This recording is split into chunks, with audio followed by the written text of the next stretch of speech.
Good morning, afternoon, or evening. My name is Raymond Gonzalez, and I'm a manual osteopath and performance/strength and conditioning specialist. And I'm the owner of Prime Therapy and Performance, where we specialize in biomechanics and recovery. And I'm here with my co-host, Ray McNabb of Dirtbag Baseball Nation. And at Dirtbag Baseball Nation, we are a baseball training organization and affiliate resource. and we are here to introduce to you our new podcast series known as The Athlete's Evolution.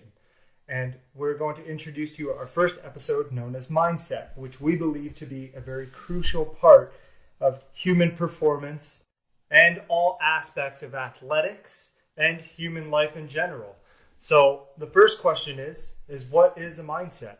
To me, a mindset is the attitude that you carry towards certain aspects of your life or certain aspects of your sport. All right. Mindset is a set of philosophies that you carry. Thought processes, everything that you do, the habits that you have, the belief systems that you have, all those things, like that's part of your mindset. So we're going to dive deeper into these categories. We're going to try and break down a mindset. We're going to try and, I think the overall goal of this episode and an important goal to have in life is to build up a positive mindset, because something important that I've heard is nothing really has inherent meaning except the meaning that you give to it. So the way that I look at something is going to be completely different than the way that somebody else looks at something, and that all ties back to your mindset. So, and your beliefs and your values and everything that from when you were raised as a kid. This might be subconscious now, but at this point in time, it's when you look at something like a rainy day for a little kid, that might be a great thing, but for an adult, it might be the worst thing in the world. So that's just one example of giving meaning to something. I agree. There's actually a quote by Buddha that stated, "You are what you think you are. All you are arises from your thoughts. With your thoughts, you make the world." So you are what you believe you can be. You are your thoughts, and you carry that into your everyday life, right? Sure.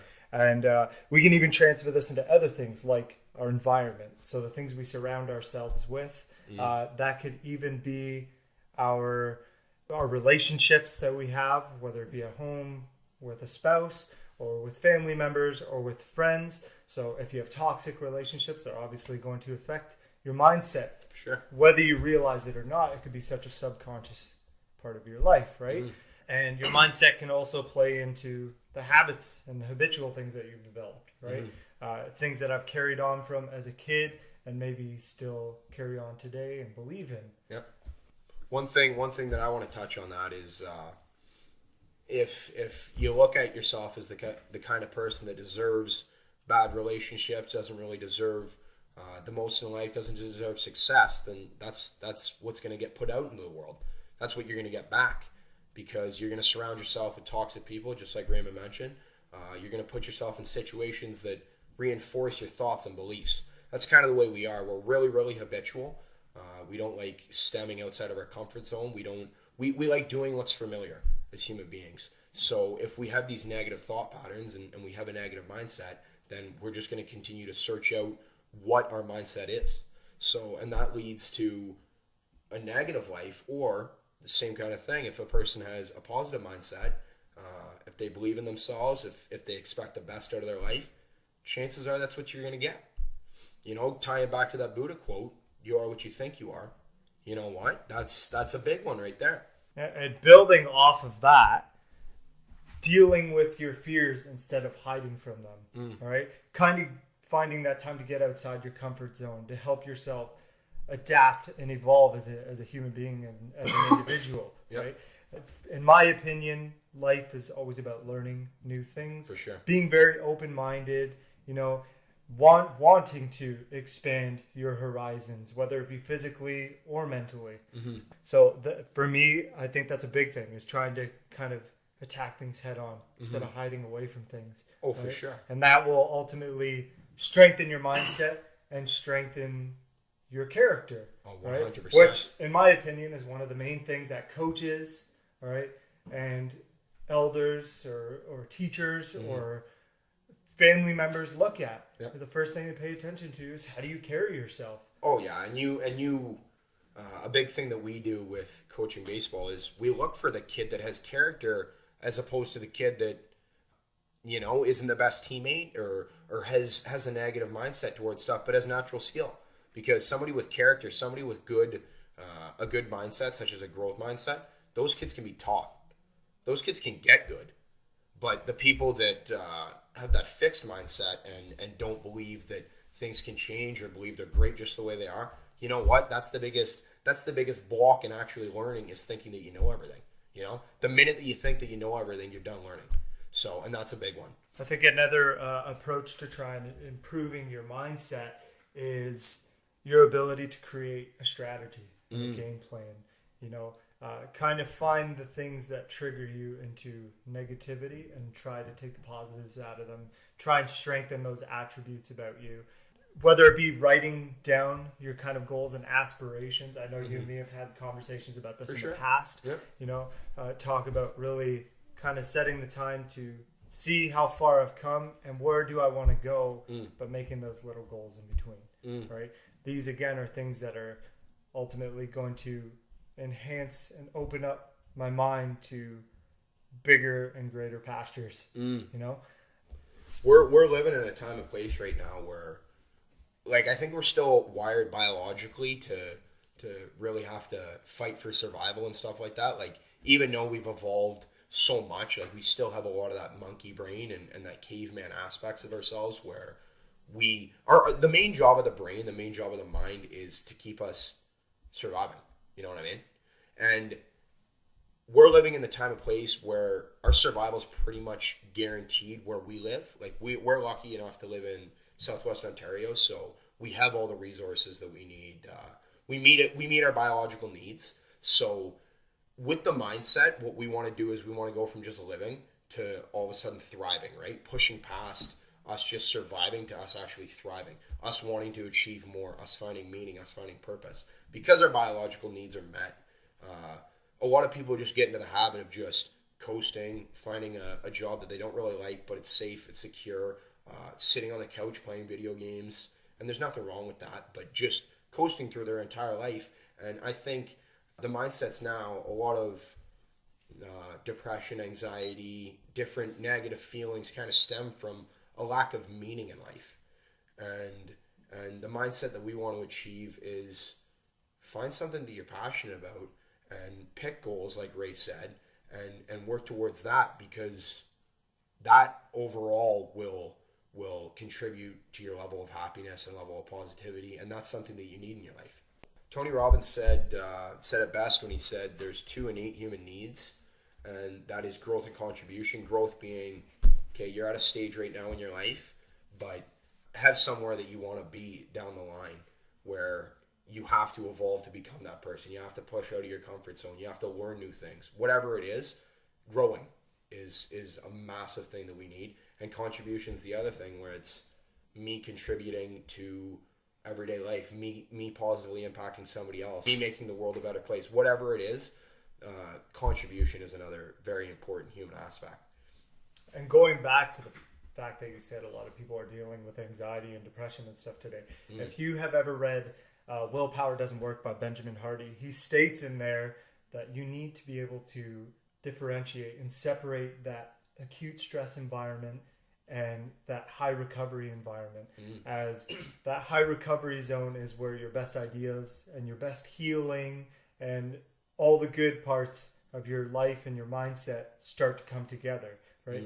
And in today, because society is very high octane and go, nobody's ever giving them that time away from that stress zone. Now, does acute stress have benefits for us? Absolutely. But especially with athletes, they tend to deal with very high stress situations. And then a lot of the time, especially the younger guys, even the professionals, they tend to sit on that and they don't know how to kind of get out of that stage and kind of let things go and move on and have that short-term memory. So important.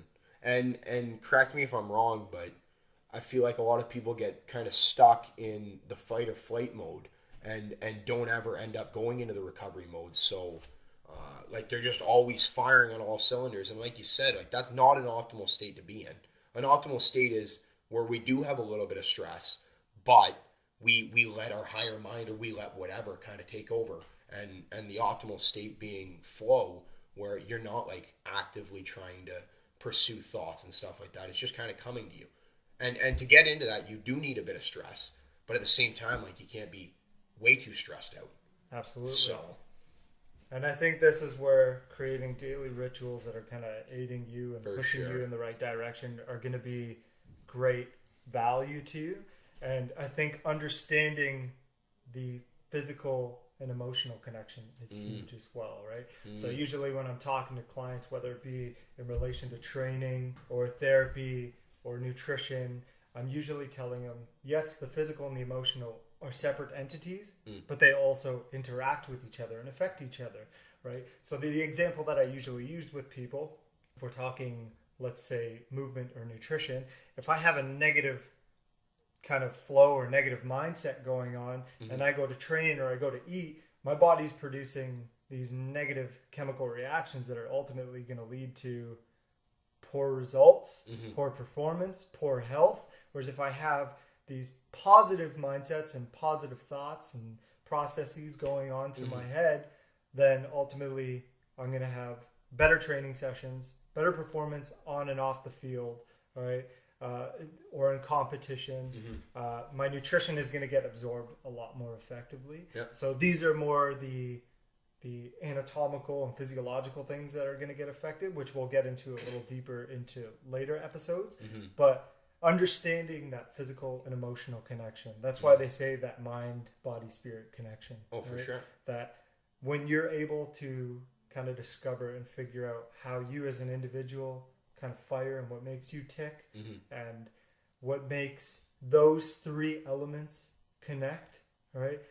Then you start to discover how to be a really optimal athlete or a really optimal human being. You start to discover what success truly means to you. You start. And it is individual. Absolutely. It is individual. Like, they don't go on Google and Google what's success, because to somebody it's going to be one thing, to you it's going to be something else. You know, and that takes some soul searching to be able to figure that out. But it's nice once you figure that out. And unfortunately today, because of all the technological advances, people have the tendency to go on Google and try to be their own doctors and try to look up their own issues and symptoms. And it doesn't work that way because, as you said, everybody is individual. Everybody has their own individuality factor. Do we have the same basic building blocks and foundations? Absolutely. Yep. But does everybody work and fire the same way? No. Everybody's biomechanics, neurology, mindset, and mental health is all going to work differently. Experiences. I'm experiencing everything different every single day than every other planet or every other person on the planet. Flat out. Absolutely. And getting into those daily rituals on things, how we can start to kind of push ourselves in the right direction. The first thing I'd come back to is breathing. And the controlling that breath, right? In my experience, when I'm dealing with clients every day, you know, I tend to see that 75%, if not more, experience improper breathing patterns. And these lead to higher bouts of stress and depression and a lot more lows than there are ups. Yep. So that's something that I really tend to focus on is how do we kind of dig deep and start to control our breath. Yes, it's an automatic response. It's the most important function in our body, but it doesn't mean we can't have some sort of control over it, and we can start to work on it, you know. And that is one of probably the biggest thing that I work on in terms of daily rituals is teaching people what does proper breathing look like. You know, how do I, in stressful situations, use my breath to kind of calm me down or control that situation or the environment around me. And what a nice thing to anchor to, because if you're a living human being, the one thing that is going to stay with you, like your body's going to change, everything's going to change, your mindset's going to change everything. The one thing that is going to stay with you, guaranteed, from the moment that you're living to the moment that you're dead, is your breath. You know, so if you can really harness that, if you can anchor in to me controlling my breath, then that is such an important anchor to have and such a powerful skill to be able to utilize. So you want to touch a bit deeper on the breathing? Yeah, absolutely. So usually when I go into breathing, I start to teach people about the diaphragmatic breathing, all right, which is the diaphragm, the respiratory diaphragm, primary muscle behind breathing. And what you'll see a lot in athletes and people who are in high stress environments is they'll start to become chest breathers. And they'll start to shrug a lot, which starts to activate all these muscles in the neck and the shoulder, creates more tension, right? So if you've noticed at times that you get stressed, it's either your shoulders, your traps, or your neck that start to feel like tense, almost like they're compressing, you know, and they're like a python grip, right? And it creates this other element of discomfort on top of the fact that I've already got a little bit of this negative mindset going on, right? So with the breathing, I usually tell people a simple technique you can do is putting your hands at the bottom of the rib cage, you know, and breathing in through the nose. And you can either hold that for 3 to 4 seconds, or you can just kind of go through a continuous flows where you're breathing through the nose and then breathing out, right? Or you can kind of go through and holding for 1, 2, 3, 4, and then pushing. Yeah, mixing it up. Yeah, I like that. kind of I like playing around with it, right? Becomes a lot more conscious. And there's tons of studies that have proven that controlling your breath and really working on that breath work has huge dramatic effects on people's performance, athletes' performance, everyday life, dealing with the stresses of everyday life, whether it be work or a hobby that you do that one day it's just not working out for you, right? So that's, for me, that's like number one, is going back to the breathing. You know, I've had people who come in who have structural issues or restrictions and stability issues, and the moment you start to work on their breath and really start correcting their respiratory mechanisms, it's like everything changes. And they start to realize, oh wow, my breath really is that powerful. Well, yeah, we do it 17,000 to 25,000 times a day. If you're constantly doing that incorrect, you're bound to end up with tons of issues. Incorrect times how many years you've been doing that. You know what I mean? That's per day. And think about how many, because this is just stuff that people don't talk about. You know what I mean? And if that's a basic human function and something that's with you from the day that you're born to the day that you die, you know, like that's something that people have to start doing. They gotta make that conscious and like you said, make it a daily routine, so at least they start building that habit, or they're aware of it at very least. And just like training, if I were training my arms or training my legs, training my breathing is still a movement pattern for sure that I need to train, a very vital movement pattern at that. Right? And as we've already touched on, a lot of people don't do it properly. No. So I think that's a big mechanism to work on and add to your training regimen or your spiritual regimen, whether it be meditation or just sitting there and just simply focusing on your breath with your eyes open. Sure. Right? But getting into the next thing, which would be meditation, that would be, I think, number 2 for me. Yep. For dealing with stress. I put it at par with exercise and movement and stuff like that. A lot of people are kind of misinformed and not of the right understanding of what meditation's purpose is. And meditation is simply to control all the clutter and chaos in your mind. Right? It's just to give yourself that quiet space to get in your head and control everything, as opposed to letting it run rampant. Okay? And for me, I do meditation every day. I know you've spoken about that you do meditation every day. And I've seen huge changes in it, whether it be affecting my mindset and my physiology and the amount of freedom my joints have. I feel a lot more free and kind of at ease and looser. I don't feel as anxious. Yeah. And I'm not afraid to admit I've had anxiety disorder before. Yep. When my baseball career ended, right? And that's something I started to push myself into, is working on a lot of the breathing, working on a lot of the meditation. And yes, that Eastern medicine approach is starting to come in, which really excites me, right? Because it's different, right? And everybody needs to experience different. Absolutely. Right? I think the big thing with the breathing, the meditation, even the exercise is a lot of the time we spend a lot of the day living in our head. You know what I mean? And all those things that you mentioned, they pull us down into our body, you know?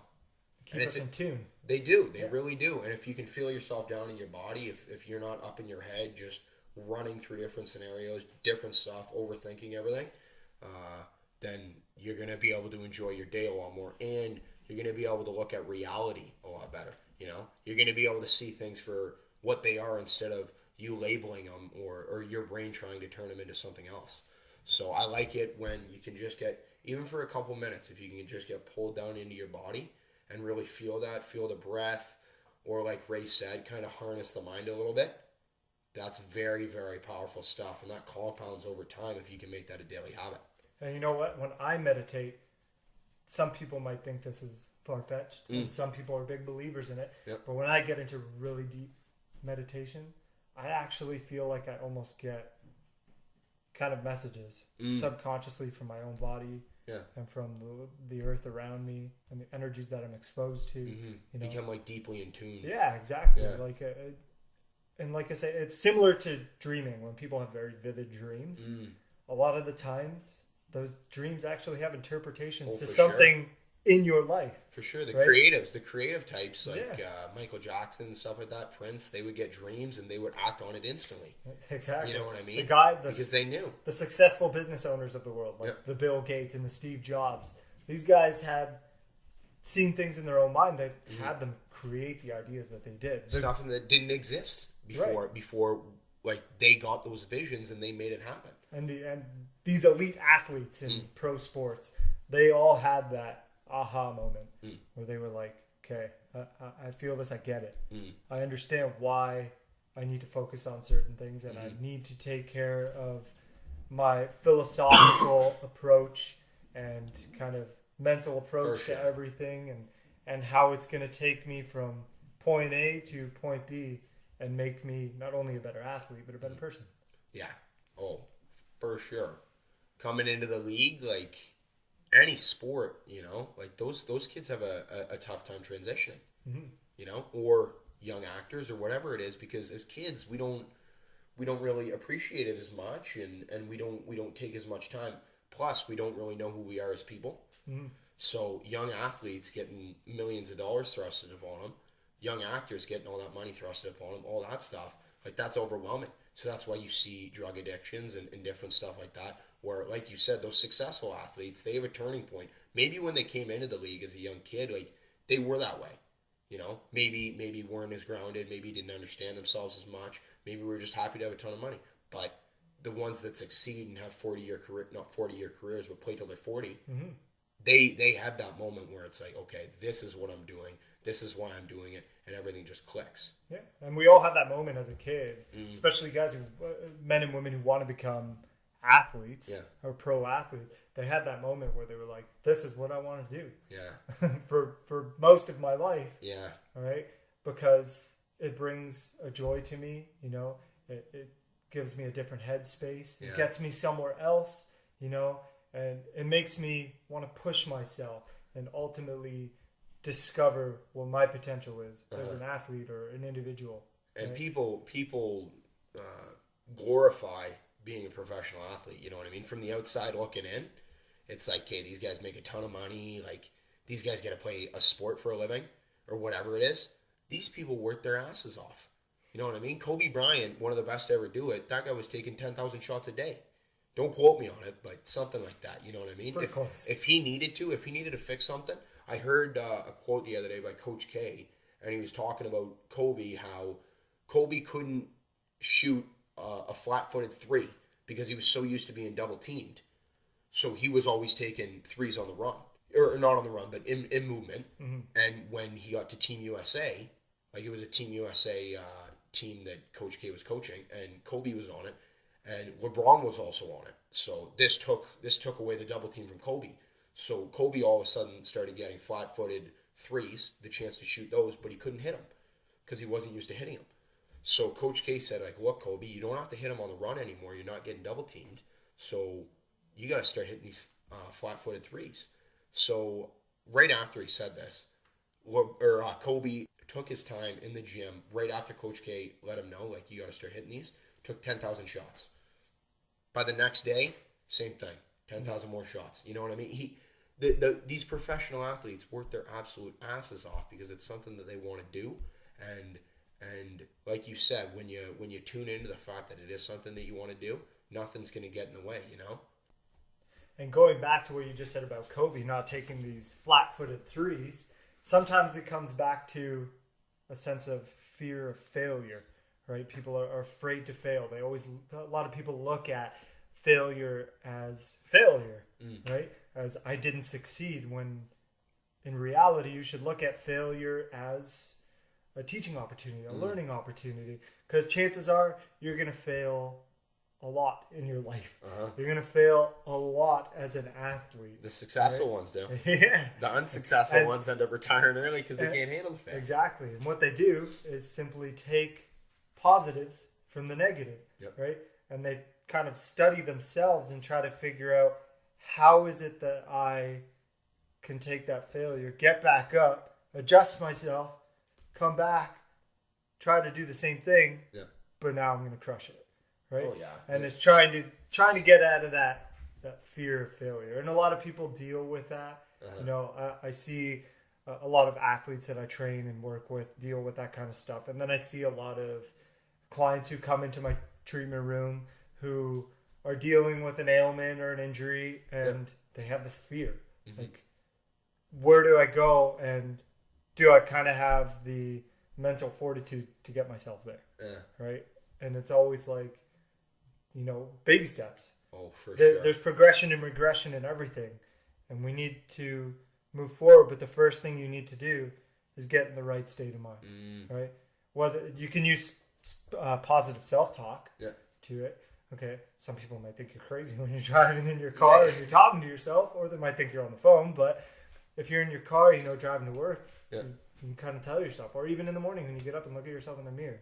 As silly as it sounds, you look at yourself and be like, today, I'm going to own the day. I'm going to own my day, right? Because I control the outcome. For sure. Right? Nobody else is going to dictate how my day is going to go. Even if I do happen to stumble upon negative people or people who are going to try and bring me down, you move past that. Oh, for sure, for sure. And that's a little thing called responsibility. You know what I mean? And we got to recognize that we are responsible for the way that we act, the way that we carry ourselves, the results that we get in life. And the moment that you take full responsibility for your life, you know, then it's 100% up to you whether you fail or succeed. You know? And those professional athletes, the best of the best, they're 100% responsible for their results. You're absolutely right. Everybody needs to hold themselves accountable for what they're going to achieve.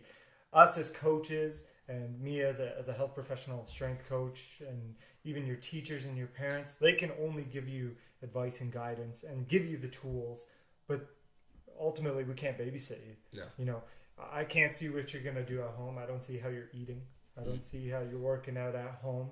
What I teach you when you're with me, or when you guys are with Dirtbag, you know, or with any coach for that matter, it's genuine experience of things we've experienced through our lives, right? And we're just trying to pass that on. And like I said, it's tools and guidance, and what you do with it is completely up to you. And I tell the same thing to my clients that I get who come in with injuries. You know, I treat them, and then I simply tell them the therapy isn't going to fix you. No. It's going to push you in the right direction. The thing that's going to fix you are the things that are going to teach you afterwards. And that's for you to do at home. But if you don't do them on your own time, well, you're going to keep coming in with the same problem. Right? And going back to the athlete, if we were to take a pitcher, for example, and we're working on pitching mechanics, right? I'm going to teach you something if I see something wrong. But you have to take it upon yourself and hold yourself accountable to keep refining that and working on that and practicing that repetition. So that every time you come into practice, you're not going backwards. You're going forward, and you keep improving as an athlete, right? Oh, yeah, and it takes a bit to develop that habit, you know what I mean? And hardwire that into your body, especially if it's something mechanically. Like, if you come once a week to practice and think that's enough for you to go from what we told you to do to you actually being able to do that, no, man, you got to be doing that every single day, or as often as possible, you know what I mean? To ingrain that into your body. So like you said, it's not as much about what you learn at practice. It's not as much about what we teach you. It's you taking it upon yourself and saying, I'm responsible for this. My coaches are helping me, but now I got to make the change. I got to make this permanent. So. And what young athletes will have the habit of doing is, even when you do teach them something, I mean, for the most part, we try to keep things simple and in layman's terms for them, right? So it doesn't go over their head, but sometimes people aren't fully understanding. And these young athletes especially need to take it upon themselves to put themselves out there and ask further questions. For sure. And try to learn, because it's going to improve your character. It's going to improve you as an athlete on a performance level, on a biochemical level, on a physiological level, right? And especially on that mindset level. It's going to keep improving you. And you're going to have this library accessible in your brain, right? That when you get to a certain point and we're not around, and again, coming back to the accountability, and we're not around, you're going to be like, okay, I've picked up on this. This is how I'm going to fix this, because they gave me the tools to fix this. Yeah. All right. And that even comes to having grit as an athlete or as an individual. Segue. Yeah, for right? sure. And grit essentially is strength and character, all right? Or having that courage to push yourself a little further and push past things. That is one of the things that coaches and scouts and teachers will look at you as an athlete. They'll see, how does he handle himself? How does he have the confidence to push into another barrier, right? Does he have the confidence to get a little outside of his comfort zone, to learn something new that ultimately is going to improve that overall mindset and approach that's going to transfer over again to that physical attributes of the body. For sure. And going back into that physical and emotional connection, right? Yeah. That it's all connected. It's a spider's web, essentially. Yep. Right? Just like how I explain muscles and connective tissue to people, that everything is connected, everything works together, whether you realize it or not. Right? It's the same thing with how mindset is going to trickle and have a ripple effect on how you're going to perform on the field, on the ice, right? Or in your daily life, at school, right? So these are things that translate to every single person on the face of the planet. For sure. Right? And it's something that is extremely neglected to try and improve yourself as an individual and try to improve that character. And I think that's why so many people do suffer from things like anxiety and don't know, how do I get past this barrier? How do I break through this wall? And that's great. But I'll touch back on to something that I said at the beginning. Like, I am a true believer that biologically we're just wired to survive. You know what I mean? And our survival is taken care of. So, you know, it's grit that's going to be able to take you from surviving to actually thriving and going after for what you actually want. Because grit is going to wake you up every single day. Grit is going to kick you in the butt and say, if I want to achieve my goals, then I got to go after it. You know what I mean? It's not going to get handed to me. And that's a big one. Can you talk more on grit? I want to dive deeper into grit. For sure. And it's doing things with conviction and doing things with intent. Going to practice, going to school, and things that you're passionate about, and giving it 100%. Sure. Not going there and half-assing things and walking away and be like, yeah, I achieved something. No, you didn't. You didn't work hard enough. Yep. Right?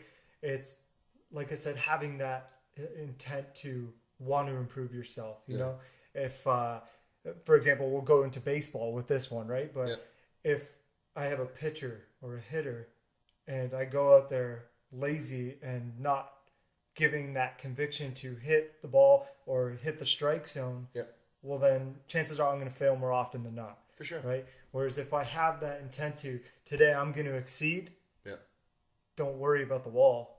Nothing's in my way. Like, I got this. I'm controlling the outcome today. Right? For sure. Then you're going to have that little extra boost of confidence and adrenaline to push you and allow you to kind of discover what it is to dig deep as an individual and as that's a person. a big one. A lot of people are scared to dig deep. Right. And I find myself a lot in everyday life. I struggle with really digging deep and saying, let's go, like, it's go time. In sports, though, it was a different story. In baseball, it was like that would just click. You know what I mean? I knew that, like, this is what I want to do. I knew what I wanted to do, and it was just clear. It was clear. And no matter what got in my way, I would knock it over, just like you said. And that's a very, very learned skill. I think it is learned. I don't know if it is innate. I feel like it does help if at a young age you do have that grit. But at the same time, it's learned. And how would you go about teaching somebody or educating somebody to start developing grit as a skill. Just that. Go to practice with a game plan, and understand what you're trying to achieve that day. So you can either write it down or you can have it in your head, right? Try not to give yourself too many things because it's too much to focus on. Yeah. But ideally, you go into every day, wake up in the morning. If you know you have school, you have practice or whatever, you're going to work. Okay, these are the 2 things I want to achieve today. Yeah. Right? I got to do whatever's in my power to achieve that, and I'm going to do it with that conviction to achieve it. So it creates that accountability. It leaves me knowing that I need to achieve this because now I've set that goal. If I come home and haven't achieved that, well then I didn't work hard enough. Yeah. I didn't give it my all. Yeah. Right? And in some cases, yes, you're going to fail even if you try to work hard. But again, that comes back to learn from it. What pieces did I miss, or what did I do inefficiently that didn't allow me to complete that goal that I wanted to complete? Yep. Right?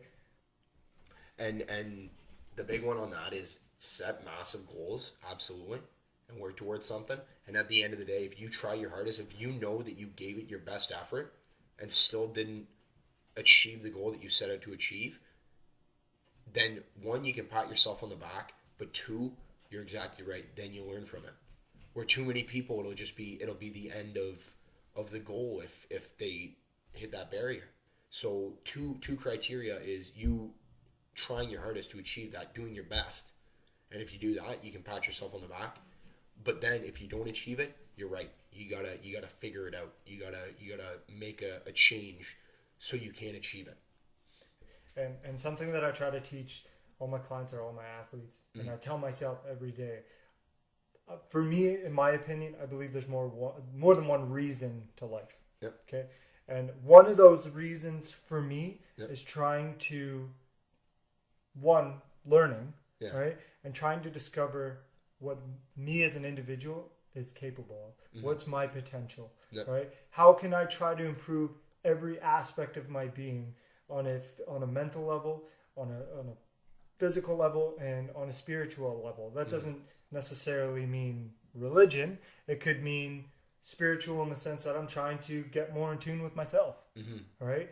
Everybody has their own beliefs and opinions, and that's great. Everybody needs something to believe in. I agree. Right? But I think that's a huge aspect of mindset and going through everyday life with that good positive mentality is today I want to be better than I was yesterday. Right? And continuously taking those stepping stones to becoming what could be the best version of yourself. For sure. And you may never discover that, but I can guarantee everybody that if you try to improve yourself and try and work on discovering your true self and your potential as a human being, you're only going to improve yourself, regardless if you actually find that the ending to that tunnel where I've discovered my greatest being, my enlightened self. Okay, but it's ultimately just improving yourself, right? And if you continuously work on that, then the sky's the limit, and I'm only going to get better and and better. Even if you're getting 0.01% better every single day, some days you might not even get better. But if that's your goal to just get a little bit better every single day, you're leaps and bounds ahead of everyone else. You know what I mean? Absolutely. A lot of people just coasting and going through the motions. Yeah. So that's a good one. I like grit. I like that word. Yeah, people need that true grit in themselves, especially the really good athletes. Those are the guys that even when they feel I have nothing left in the tank, They push. I can push. I got this. This is my game, right? I can control the outcome. Yeah, sorry, going back to Kobe, but Kobe is one of the greatest ever. And you talk about grit. Kobe is the definition of grit. I don't know if it was tore his Achilles or what it was, but the one game he had a major injury and he finished out the game. And I think it was a torn Achilles. Well, how insane is that? Torn Achilles and he finished out the game? Yeah. That's grit, man. Even guys like Michael Jordan had sick. A 102 fever, and he dropped 60 points. Yeah. That's digging deep. For sure. Today I don't have my best, but I got to find a way to get it done. You're gonna give your best though. You know, you might not be feeling your best, but those guys give their best. That's 100% sure. Yeah, and going back to some tips and tricks on things that will ultimately help you improve your mindset and improve your ability to become a better athlete and become a better human being, and kind of work on discovering myself and kind of figure out, what can I do new today? What can I improve on myself today, right? So we've already talked about the breathing, and we've talked about the meditative practice, right? And that could even be 3 to 5 minutes a day. Doesn't have to be anything extensive. I know when people first get into the whole meditation thing, sometimes it's a little uncomfortable. It's foreign. They're not used to it, and it's finding what you're comfortable with. So you don't have to be sitting up. You can be lying down. Yeah. You can be lying in your bed. You can be lying on the couch. Right. I tend to find it works really well with music, and kind of just closing my eyes and just zone everything out and really just control what's going on in my head, right? And really focusing on the breathing. So the two work together, integrate with each other, right? Another trick that I've done for many, many years, and I tend to teach my athletes to do this, is actually journaling and writing down things. And it's been proven by psychologists and doctors that journaling does have major effects with individuals, right? So you can, very simple, you just take a book, you can go to the dollar store and buy a journal, right? It doesn't cost a lot. You get a pencil or a pen, and you start by just writing down what you're thinking. Some people get to the page and they're like, well, what do I write? Right? And it doesn't matter. Yeah, it's just write what you're thinking. Write your ambitions. Write your goals. If you have a major goal, write little goals that lead up to that. So if you're trying to lose 100 pounds, try to lose 25 first, right? So that would be the example that I'm using right now, but that can go into other things as well, right? Yeah. And that's very therapeutic and meditative in a way too. Absolutely. And I think the massive thing about journaling is, like, we live in a high octane society, and it's overwhelming, and there's so many pressures coming from everywhere. Journaling gives you clarity, where it's you can figure out what you want. You know what I mean? And you can get clear on what you're thinking and where you are, and instead of it just ruminating in your head, now all of a sudden it's on paper, and you can see it in front of your face and say, okay, well, that's not that bad. In my head, I was blowing this a bit out of proportion. What can I do about this? Or, oh, here's my goal that was stressing me out in my head because it's so massive. Now it's on paper. Now I break it down into smaller steps. Here we go. I can go out and do this right now. You know what I mean? And work towards it. Absolutely. So it just gives you clarity, which is a very, very important thing. And that goes into going back into like the writing and stuff. Creating a game plan is crucial to when you deal with those trials and tribulations in life that you're going to deal with regardless if you like it or not. When you have it down on paper, or you're aware of it mentally, then you start to understand how to adjust and kind of adapt to certain situations in life, right? Yeah. When you're going to deal with failures and stuff, you need to kind of figure out and learn, how do I pick myself back up? How do I get through this? How do I break this barrier? You know, and I know we touched on this through this episode, but it's something I'm always going to keep coming back to, because it's trying to figure out, how do I learn from every situation? And how do I really use that strategy now that I've put on paper to deal with the reality that I'm experiencing right now? Very true. Right? So if I were to use, again, baseball as the example, right? I have a pitcher on the mound who's thrown 6 balls in a row. Well, what do I do now? Right? 1, change where you're looking at or something. All right.